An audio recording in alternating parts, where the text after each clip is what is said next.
Mr. Alexander. Hello. How are you? I'm good, thank you. Welcome again. It is such a pleasure to see your smiling face. Thank you. I want to thank you because you drew the biggest crowd that we have had in 4 years. I want you to know. People are still talking about you. Well, thank you. So That's thank good. you. That sounds good. Yes, and I appreciate you joining us again tonight to answer the many, many questions that they had for you. Yeah. So I just wanted to say thank you again, and I'm going to step back and I'm going to let you and Ken just have a conversation. Okay. Thank you. Sure. Okay. Hello again. Hi. Okay. And I hope today finds you good. Yeah, I'm good. I hope you're good. Always, always. Thank you. Well, as you know, we had a huge response to your first talks with us, and so much so that we didn't have time to go through all of the questions that people had for you. So I want to address some of those and give you an opportunity to kind of talk a little bit and fill in some gaps for us, so to speak. Sure. Okay. I know. Yes, please go ahead. Yeah. No, I have no problem. Go ahead. Okay. All right. One of the questions was, when you first went to the ghetto, when you were sent to the Warsaw Ghetto, how old were you? At the time, I was about 17. 17. Okay. So the same age as a lot of our high school kids that will be watching this. That's right. Okay. And when were you forced out of school? What grade were you forced out of school? I was forced out of school. I was actually, well, we have different grades. Actually, in Europe, there were different grades. Actually, I was about in 7th grade. I only went to about 8th grades in Europe. So about the 7th grade. And for those people that are watching, when the Nazis took over, Jews were no longer allowed in the schools, within the school system. So yeah. Yes. Let's see. We did cover a number of these questions together. But let's see. As far as, and I know you said that your belief in God and God got you through it, but how did you keep your spirits looking forward, even with your belief in God? How did you stay positive? Well, I just figured I believed in God, so God would give me the strength to get through it. So I never lost the faith in God. So I kept it up. And I guess God just leaded me through all the way. Okay. And obviously it led you here. So we're very grateful for that you were able to survive everything and be here with us. Yeah. Thanks to God. Exactly. And let's see. I know we did talk about particular prayer in your belief. Do you have a message, anything that you can share with today's youth, both the Jewish youth and then in general, the youth of today? Well, the message is never give up and believe in God and never give up. That's what my message is. I was asked a lot of times when I was in Auschwitz, in Birkenau, that I saw people running to the electric fence to get electrocuted. I saw people being beaten to death because they gave up. But I said, no, I'm not going to give up. And I don't let me go through all this. I have to make it. I have to get through, and I hope God to help me. Okay. And do you remember, or were you still in the camp when you heard that Hitler was dead? Do you remember that moment, or? No, I don't remember the exact moment when. I don't know if I was still in the camp, or if it was out of the camps already. So I don't remember when that happened. Okay. And as far as when you first saw the American soldiers, and I know that you had already left the camp with a couple of your friends and you were walking, but when you first encountered American soldiers, how did that feel? I couldn't feel any better. And it felt to see an American soldiers, you know, that you were free. You see, the Yes. American soldiers, that was it's unbelievable what the feeling was. Yes, sir. After you left the camps themselves, what was your journey after that? Were you in a displaced persons camp, or? No way. No, when I was, the time I was liberated, I was free. No, we didn't. No, we were, I don't know if I think I remember, I told you, we were 9 of us. Yes, sir. We didn't, when the American troops came into that village, behind that tank, we came in, and we were free. So they tried to block the village, not to let anybody out. But we were 9 of us, we didn't want to get blocked in because we were in the camps over 5 years already. So we broke through, 9 of us, and that's when we walked, and that's was the time when we saw the 3 American soldiers. Because we didn't want to get blocked in, because then the troops who came into that village, they brought the people into the same city where we were, where we met the American soldiers.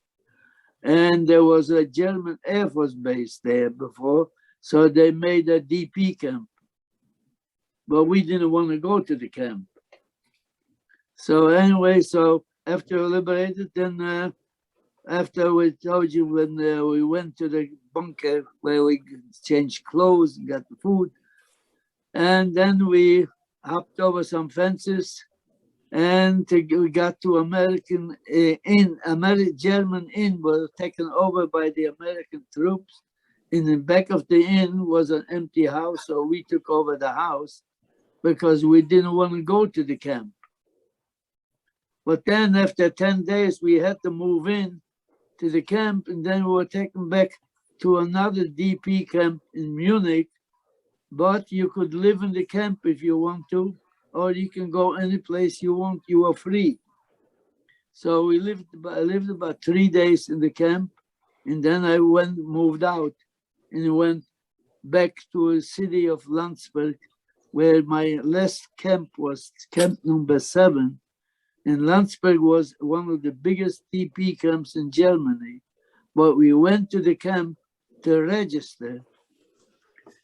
And they gave us a room, stayed overnight, because they told you I didn't want to live in the camp. The reason we went to register was we went to other camps to register in case any of your family survived. So everybody was going to the camps to check the lists. So I went to the camp, but I didn't want to live in the camp. So they gave me a room, I stayed overnight. The next morning, I moved out to a farm, and I lived in a farmhouse. Okay. And I know from talking to, we had a discussion the other day, but I wanted it to be on here. When you were in the camps, one of your main jobs, you had mentioned to me, was as a cook. And can you tell me a little bit more, or tell us a little bit more about that experience and how it affected you? Well, as far as a cook, well, that was the last camp I was in before going back to Dachau and go on the Dead March. That was not cook.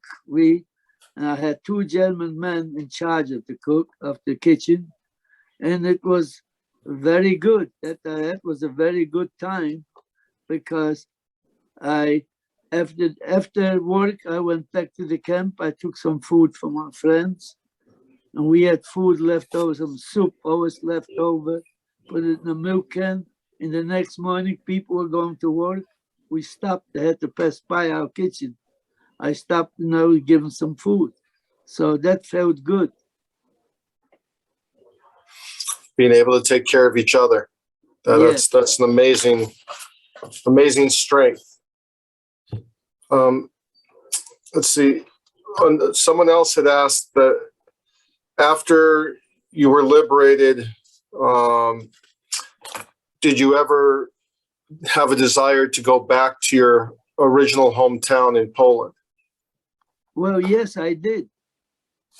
After, like I say, after I moved to that village, to the farm where I live, about 6 weeks later, I went back to my hometown and went to the house to see if any of my family survived.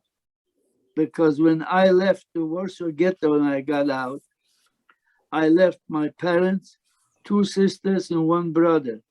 And that's the last time I saw them. So I went back after 6 weeks to find out, but none of them come back, nobody. Just the 1 cousin of mine survived. We were in the camps together when Dr. Mengele told me to go to the left in Auschwitz.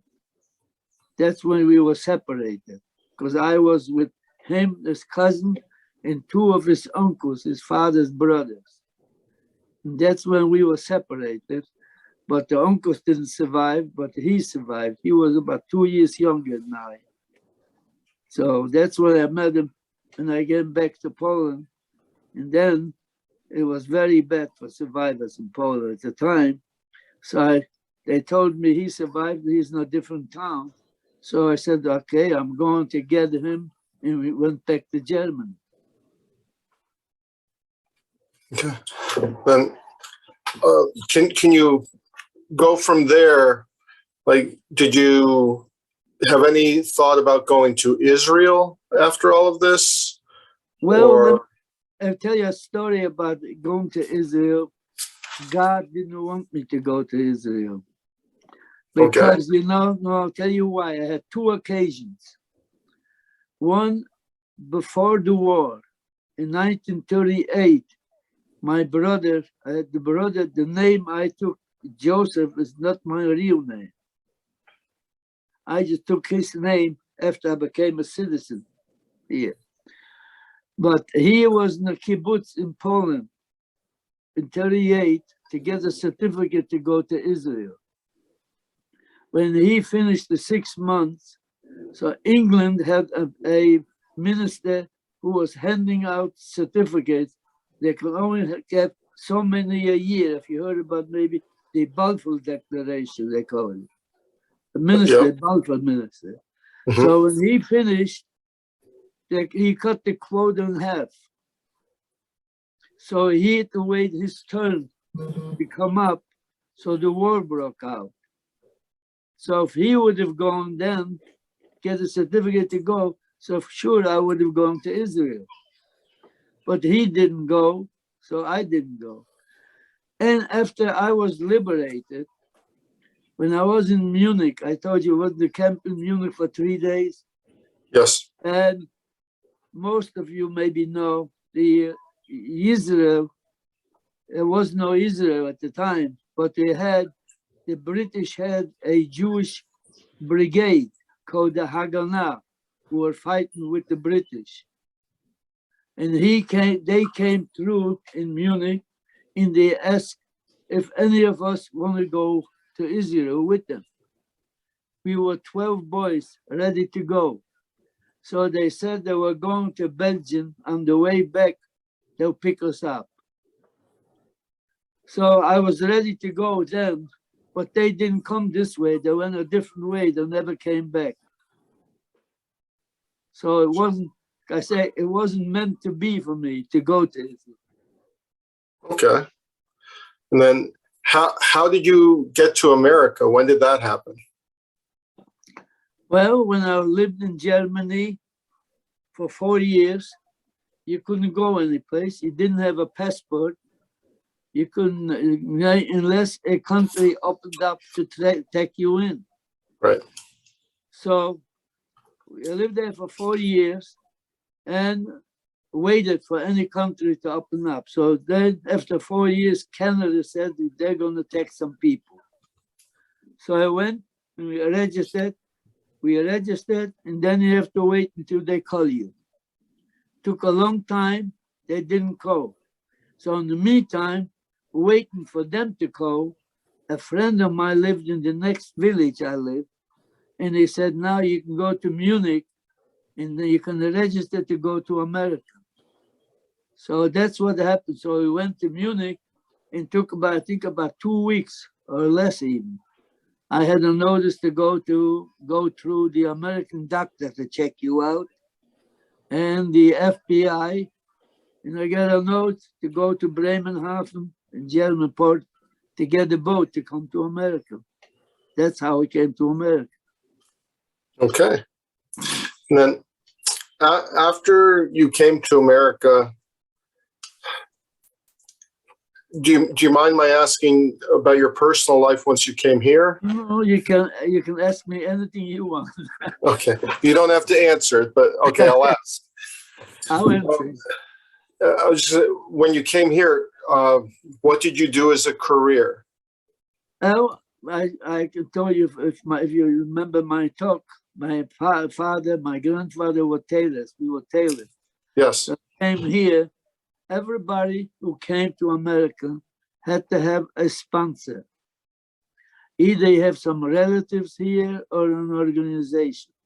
I didn't have any relatives here, so my sponsor was a Jewish organization named the Joint. And my contract was Harrisburg, Pennsylvania. So I went to Harrisburg and I got a job in Harrisburg. Actually, the Jewish Y gave me a job as a tailor and worked for a man who had a cleaning store in tuxedo rentals. I worked for that man. The man, a father couldn't be better than he was to me. Very good. Okay. And then did you ever marry?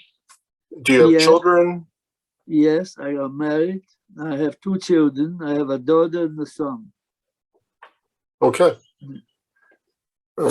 And grandchildren? 1 grandson. Very good. So life continues. Yeah. That was what my father always said, is the greatest mitzvah you could ever do, the greatest insult to Hitler you could ever do, is to live your life and be happy. That's right. Yes. That's right. Okay. Let's see. And then let's see. As far as when you did come to this country, did you, a lot of survivors, it seems, kind of found other survivors, I guess would be the best way to say it. Did you have other friends? Did you kind of group together, or did you want to find other people? No, I will meet the other people, but also I have some survivors, a few survivors.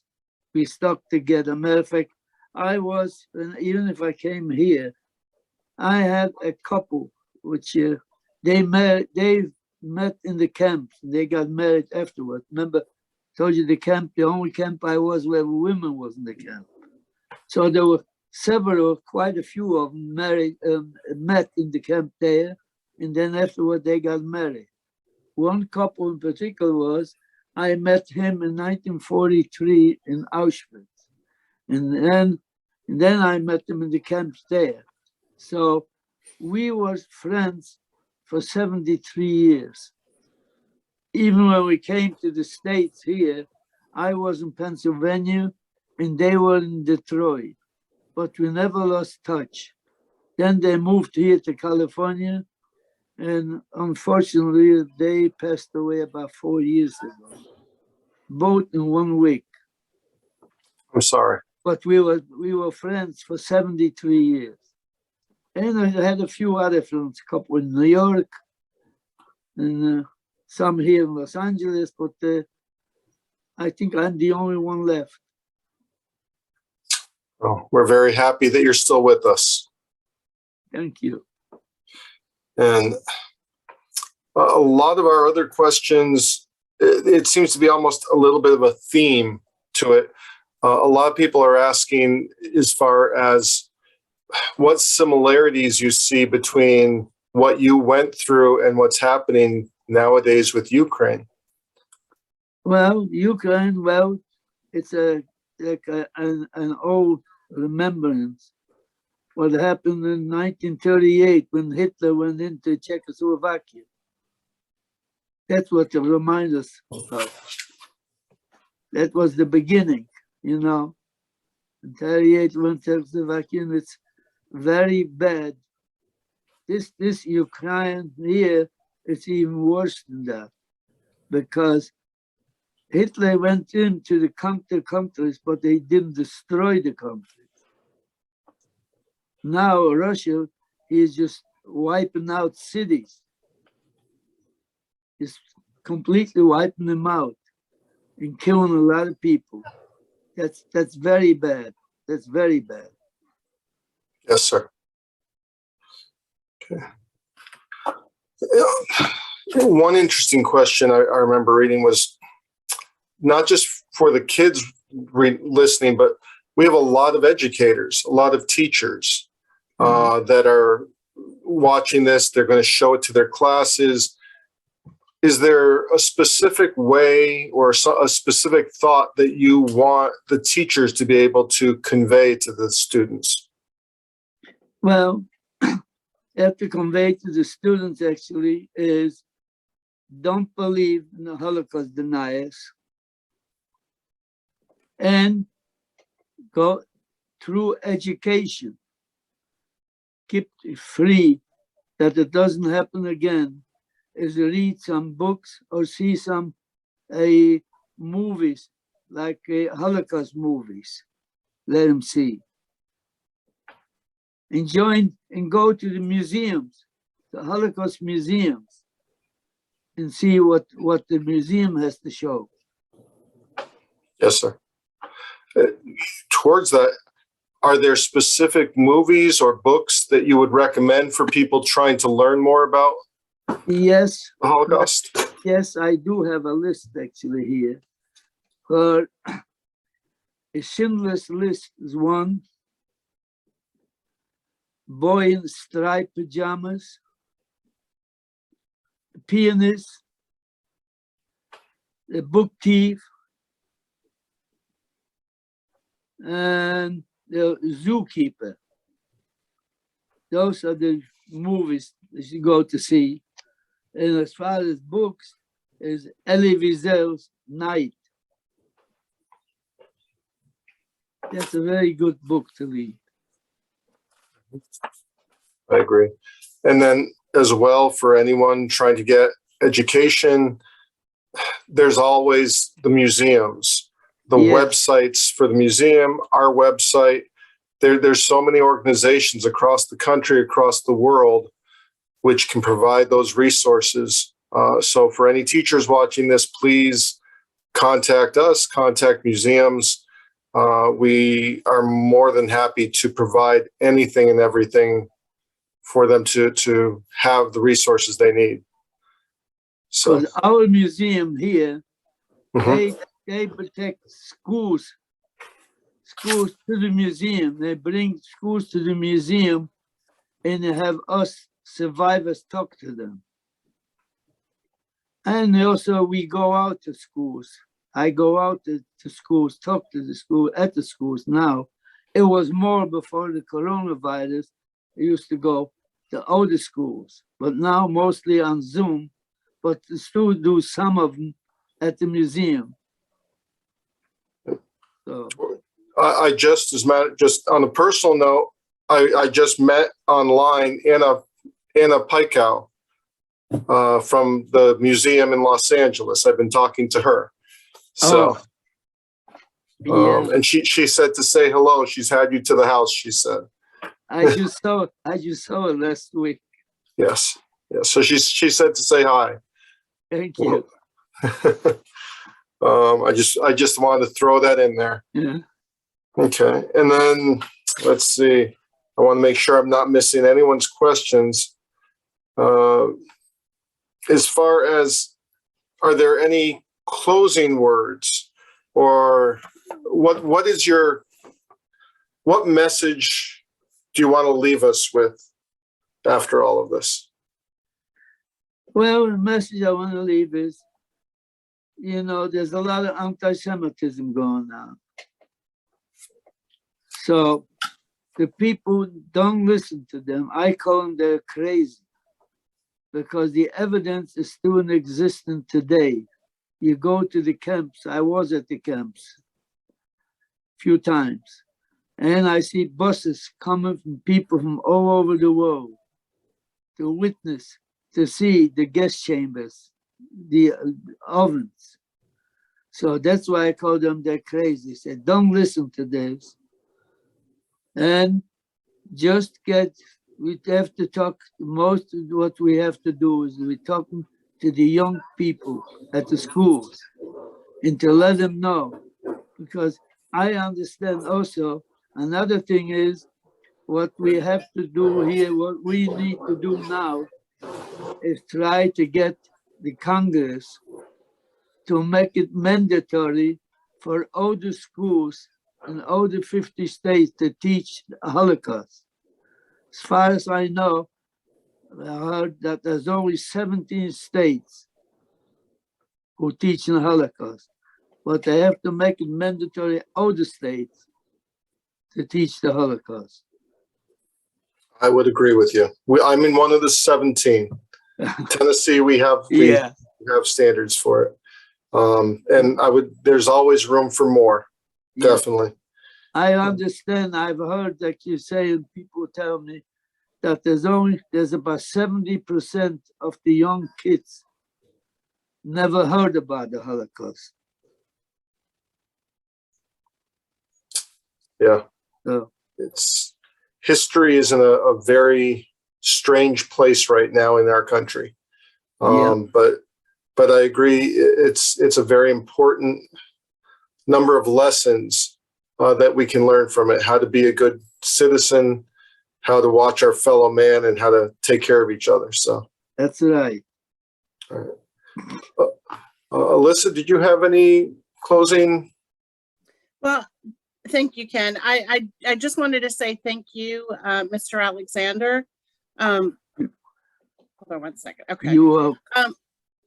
I wanted to say thank you so much again. I was taking notes actually as you were speaking, because so many things just really touched my heart, and your belief in God and that got you through this, and the fact that you never gave up is a true lesson that we all can learn from.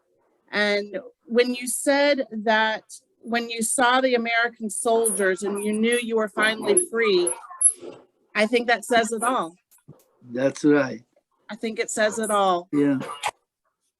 So thank you for sharing your story with us. Thank You're you welcome. for sharing your life with us. And I hope this will be one of many times where we're in contact with you. Sure. I'm always willing to talk. Whenever you like to hear from me, that's all I have to do. Just get in touch with me and we'll get together again. And if you ever want to take a trip to Nashville, I'll take you to the honky tonks. Well, you never know. If you want to come to Nashville, Mr. Alexander, we'll bring you here. Yeah. We would love to have you here in person. And if you come to Los Angeles, why don't you come and visit our museum here? You know, the museum we're talking about this is the oldest, the first Holocaust museum was in Los Angeles, where it was built by survivors. In 1961, I think, it was the first museum in America.